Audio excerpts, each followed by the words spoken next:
De manière centrale, les prophètes ont prophétisé, annoncé le roi et le royaume.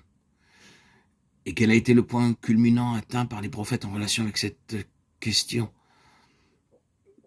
Qu'est-ce que les prophètes? Il fut atteint par Jean-Baptiste. Il a tout récapitulé. Il fut, pour ainsi dire, le prophète inclusif. Jean-Baptiste a été la charnière entre tout ce qui avait été et tout ce qui devait venir, entre l'Ancien et le Nouveau Testament. Nous avons cette déclaration, tous ont prophétisé jusqu'à Jean. Quel a été le message de Jean? Répentez-vous car le royaume des cieux est proche, Matthieu 3,2.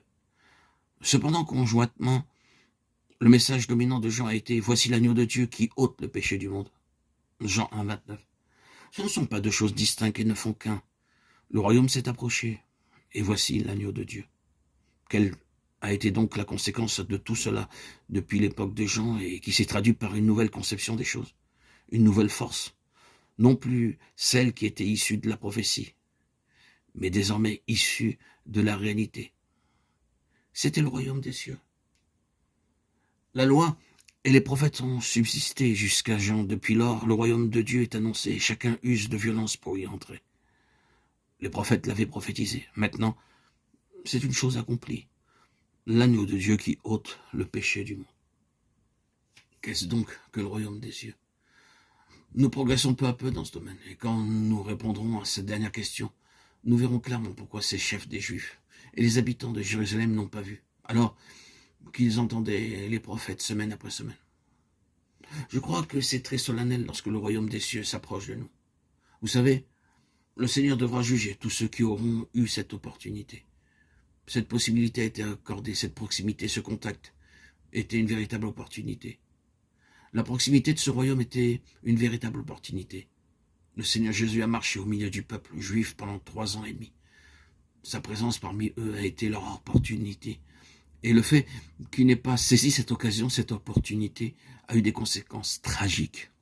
Il se peut que parmi ceux qui lisent ces paroles, il y en ait qui se trouvent dans la même situation que ces Juifs. Ce passage des Actes 13-27 est aussi valable pour vous, même si vous êtes dans l'ignorance. Mais peut-être vous sera-t-il difficile de le dire, concernant l'évangile de Jésus-Christ, la croix de Jésus-Christ. Le fait d'avoir tout cela à portée de la main peut sceller votre destinée éternelle. Si le royaume des cieux s'est approché de vous dans l'environnement immédiat de votre vie et porté à votre connaissance, c'est suffisant pour déterminer votre destinée éternelle. Bien entendu, il y avait bien plus concernant ces gens, et c'est pourquoi plus grande a été leur condamnation. Les prophètes ont prophétisé, et ils pouvaient les entendre, mais à cause de leur conception, à cause de leur propre réaction, les chefs et le reste du peuple n'ont jamais saisi ce qu'ils entendaient. Ils n'ont jamais reconnu que c'était quelque chose qui avait de grandes implications et qu'ils devaient les sonder pour en connaître les profondes significations. Ils n'ont pas eu l'attitude suivante. S'il y a dans tout cela quelque chose qui me concerne, je dois savoir de quoi il s'agit. Vous pouvez, bien sûr, avoir une attitude différente de celle-là, n'est-ce pas?